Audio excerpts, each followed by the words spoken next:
College जितेंद्रराज Mehra.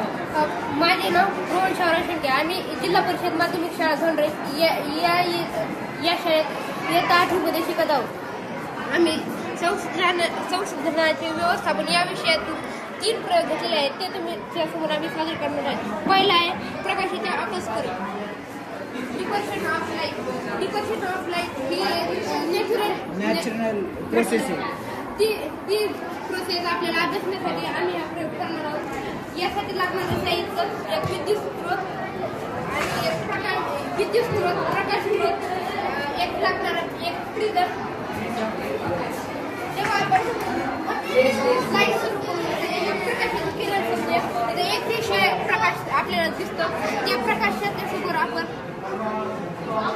Prism ठेवल्यास आपल्याला सप्तरंगी spectrum नावाचा एक सप्तरंगी प्रकाशाचा एक स्रोत दिसतो. त्याला आपण इंद्रधनुष्य म्हणतो. इंद्रधनुष्य निर्मिती ही एक निसर्गातील क्रिया आहे. ती क्रिया आपणास पाहण्यासाठी आपण जेव्हा पाऊस पडतो तेव्हा त्या पावसाच्या थेंबामध्ये प्रकाश रिफ्लेक्ट होतो. रिफ्लेक्ट झाल्यानंतर त्या प्रकाशाचे 7 भागामध्ये विभाजन होते. त्याची तरंग लांबी असते. त्याची प्रत्येक रंगाची तरंग लांबी वेगवेगळी असल्यामुळे त्यांचे 7 रंगात विभाजन होते व ते वेगवेगळ्या प्रकारे आपल्याला पाहावयास मिळतात. त्याच्या पुढचा विषय इंद्रधनुष्य निर्मितीतून प्रकाशाचे अपस्करण या घटकात पाहिले आहे. म्हणून आपण आता सपाट पृष्ठभागावरून प्रकाशाचे अपवर्तन व परावर्तन हे घटक पाहू. प्रकाशाचे अपवर्तन व परावर्तन हे वेगवेगळे संकल्पना आहे. प्रकाशाचे अपवर्तन म्हणजे एका परावर्तित पारदर्शक माध्यमातून दुसऱ्या पारदर्शक माध्यमामध्ये प्रकाशाचे संक्रमण होणे म्हणजे प्रकाशाचे अपवर्तन होय. ही प्रोसेस आपण स्फूर्तीच्या द्वारे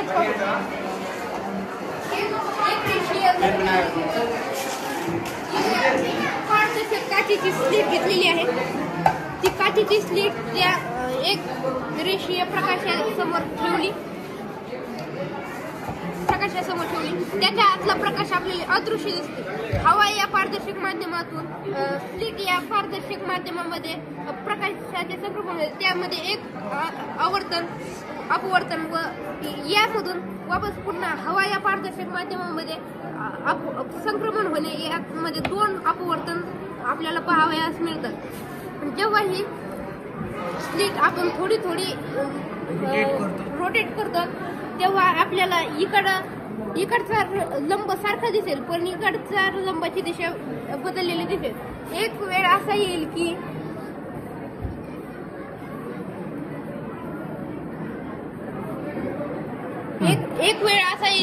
आपण रोटेट करत जाऊ तेव्हा हा किरण लुप्त होईल व इकडून परावर्तित किरण पाहावयास सुरुवात होईल. हा किरण जेव्हा पूर्णपणे लुप्त होईल तेव्हा इकडे परावर्तित किरण आपल्याला स्पष्ट पाहावयास मिळतो. प्रकाशाचे परावर्तन व अपवर्तन याचे आपल्या दैनंदिन जीवनात विविध प्रकारे फायदा होतो. जसे की परावर्तनामुळेच आपल्याला प्रत्येक वस्तू पाहावयास मिळते व परावर्तनामुळे युद्ध प्रसंगी आपण ज्या सबमरीन वापरतो त्यामध्ये पेरिस्कोप नावाचा एक यंत्र असते. त्यामध्ये प्रकाशाचे परावर्तन याचा तो बनलेला आहे. त्याचे 865 डिग्री अंशावर बनलेले असतं. कॅलिडोस्कोप हे प्रकाशाचे परावर्तन यावरच एक बनलेला यंत्र आहे. त्याच्यामध्ये 800 एकमेकांवर 60 कोन तयार करून एक इमेज बनवतात. प्रकाशाचा अपवर्तन व परावर्तन हे भविष्यासाठी विविध प्रकारे आपल्याला फायदेशीर ठरणार आहे. यामुळे भविष्यात सर्व प्रकाशाचा उपयोग करणार आहेत. या प्रयोगांचा उद्देश असा आहे की प्रकाशाचा अभ्यास करण्यात मदत करावी व इंद्रधनुष्य कसा बनतो त्यात होणाऱ्या प्रक्रिया त्या दाखवण्यासाठी आम्ही हा प्रयोग करतो.